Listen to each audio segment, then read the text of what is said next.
Hello friends, आप Mukesh Goyal. I hope कि आप सारे बहुत अच्छे हैं। और फ्रेंड्स, अब पेपर आपके लगभग हो ही चुके हैं यूजीसी नेट के। तो अब आपको एक कट ऑफ का दौर चलेगा और आपके दिमाग में ये चलेगा कि कितनी कट ऑफ रहेगी, कैसी रहेगी। ये थोड़ा सा मतलब दिमाग में सारे दिन एक बार यही रहेगी जब तक रिजल्ट्स नहीं आते हैं, है ना। तो ये दिमाग में रहेगा। तो इस पे मुझे एक बात करनी है। एक्चुअली में आपको पता है कि एग्जैक्ट कट ऑफ लगाना बहुत ही नामुमकिन सी बात रहती है, क्योंकि आपको पता है कितनी पारियों में एग्जाम्स होते हैं। एक दिन होता तो क्या है कि बहुत सारे स्टूडेंट्स का रिव्यू लेके हम पहुंच सकते हैं, लेकिन ये कई दिनों में होता है।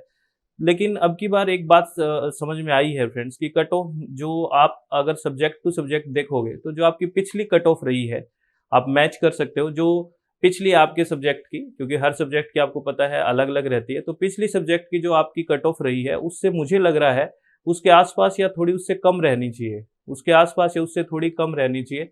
इसके पीछे मैक्सिमम स्टूडेंट जो सब्जेक्ट्स हैं उसकी बात कर रहा हूँ कि पिछली कट ऑफ से थोड़ा कम रहना चाहिए। इसका कारण क्या है, इसका रीज़न क्या है?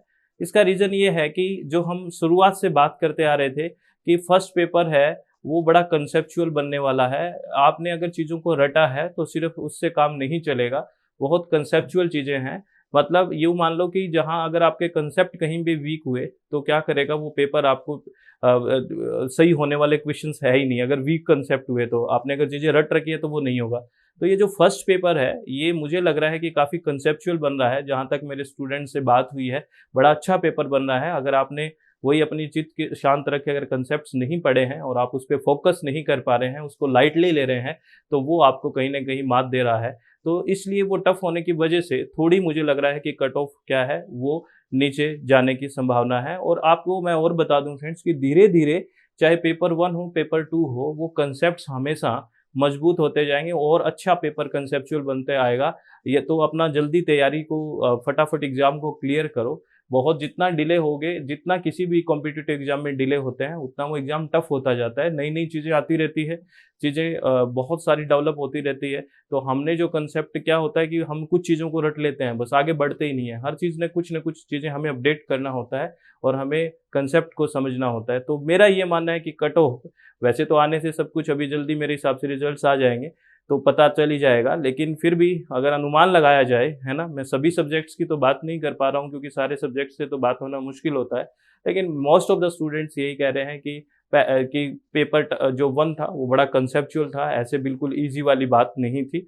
तो आपको वो पेपर 2 लगभग सेम सा लेवल आ रहा है, जो पहले वाले लेवल है वही लेवल लगभग आ रहा है। तो ये इस हिसाब से जो कट ऑफ है, क्योंकि दोनों को मिला के कट ऑफ बनती है, तो कट ऑफ थोड़ा नीचे जाने की संभावना है। फिर भी जल्दी रिज़ल्ट आ जाएगा, देख लेते हैं क्या होगा। तो आप सभी को ऑल द वेरी बेस्ट और इसकी टेंशन ना लें। आपको ध्यान है कि आपका पेपर कैसा हुआ है, सिलेक्शन हो जाएगा कि नहीं होगा। तो इन चीज़ों में टाइम वेस्ट ना करें, है ना? अगर लग रहा है हो जाएगा तो कोई बात नहीं, बढ़िया है, आगे का सोचना है।